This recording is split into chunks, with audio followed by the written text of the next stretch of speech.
குருவடிகளே சரணம். Hello friends and viewers, எல்லாருக்கும் வணக்கம். மகான் திருமூலர் அவர்கள் அருள் செய்த திருமந்திரம் பாடல்களில் 4ஆம் தந்திரத்தில் அசபை என்ற தலைப்பில் சொல்லப்பட்டிருக்கும் பாடல்களும் அதற்கான விளக்கமும் பார்த்துட்டு இருக்கோம். இப்ப நம்ம பார்க்க போற பாடல் 911. கூத்தின் இயல்பு.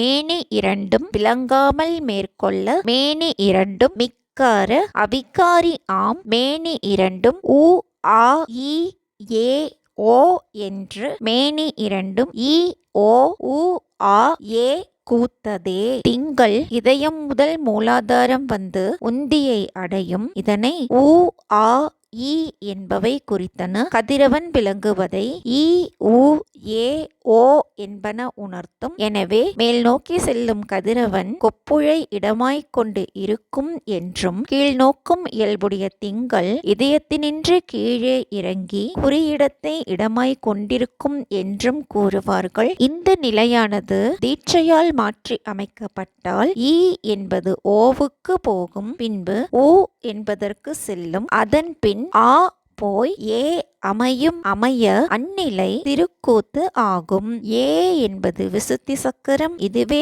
ஒளிமண்டலம் விளங்கும் மூலமான உண்ணாக்கு பகுதி. இம்முறையால் கதிரவன் திங்கள் இணைக்கப்பட்டு ஒளிமண்டலம் சிரசில் தோன்றும். நான்முகன் திருமால் உருத்திரன் மகேஸ்வரன் சதாசிவன் ஆகியவர் உயிர் குற்றெழுத்துகளாகவும் அவர்களுடைய சக்திகளை நெட்டெழுத்துகளாகவும் கொண்டுள்ளனர். பருவுடல் நுண்ணுடல் ஆகியவை ஒன்றுக்கு ஒன்று தடையாகாமல் அவை மிகுந்து ஒளி பொருந்தி விகாரப்படாமல் நின்றால் பருவுடல் நுண்ணுடல் ஆகிய இரண்டும் உ ஆ இ ஏ ஓ என்று நின்றன. பின் அவை இரண்டும் இ ஓ உ ஆ ஏ எனவும் விளங்கி நிற்கவே திருக்கூத்து ஆகும். பாடல் 912. ஒளி அமையுமாறு. கூத்தே சிவாய நம மசிவாயிடும். கூத்தே இ உ ஆ ஏ ஓம் சிவாய நமவாயிடும். கூத்தே இ உ ஆ ஏ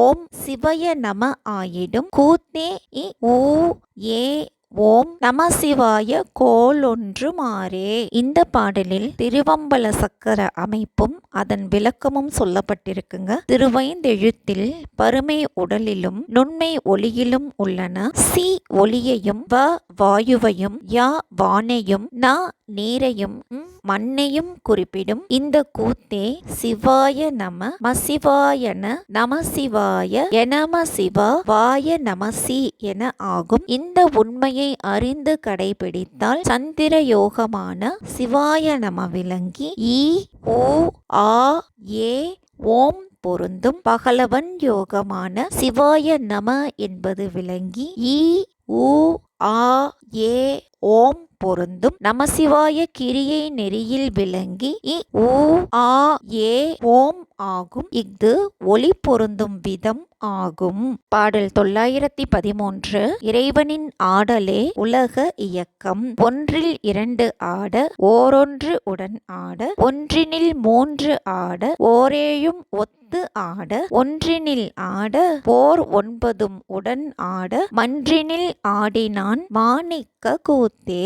ஒன்றாய் விளங்கும் வான், இரண்டாய் விளங்கும் காற்று, மூன்றாய் இருக்கும் தீ ஆகிய இம்மூன்றும் இறைவனின் கூத்தினால் இயங்கும். இயங்க வானில் இம்மூன்று ஒளிகளும் விளங்கும். விளங்க அதனால் மண் அணுக்கள், நீர் அணுக்கள், தீ அணுக்கள், காற்று அணுக்கள், வான் அணுக்கள், விந்து அணுக்கள், நாத அணுக்கள் ஆக இந்த ஏழும் மூன்று ஒளிகளுடன் கலந்து ஆட சிவன் ஒருவனாய் ஆட அவனும் சிவம் சக்தி நாதம் விந்து சாதாக்கியம் மகேஸ்வரம் உருத்திரன் திருமால் நான்முகன் என்ற தத்துவங்களும் ஆட சிற்றம்பலத்தில் சிவந்த ஒளியில் ஆடினான். அதாவது இறைவன் ஆட அனைத்தும் ஆடும். இதுதாங்க இந்த பாட்டோட பொருள். மீண்டும் திருவம்பல சக்கரம் என்ற தலைப்பில் சொல்லப்பட்டிருக்கும் பாடல்களும் அதற்கான விளக்கமும் பற்றின வீடியோல சந்திக்கலாம். இந்த தலைப்பிலும் மொத்தம் 88 பாடல்கள் இருக்குங்க. ஸோ 4 பாடல்கள் வீதமா மொத்தம் 22 வீடியோக்களா கொடுக்கலான்னு இருக்கீங்க. தேங்க்யூ.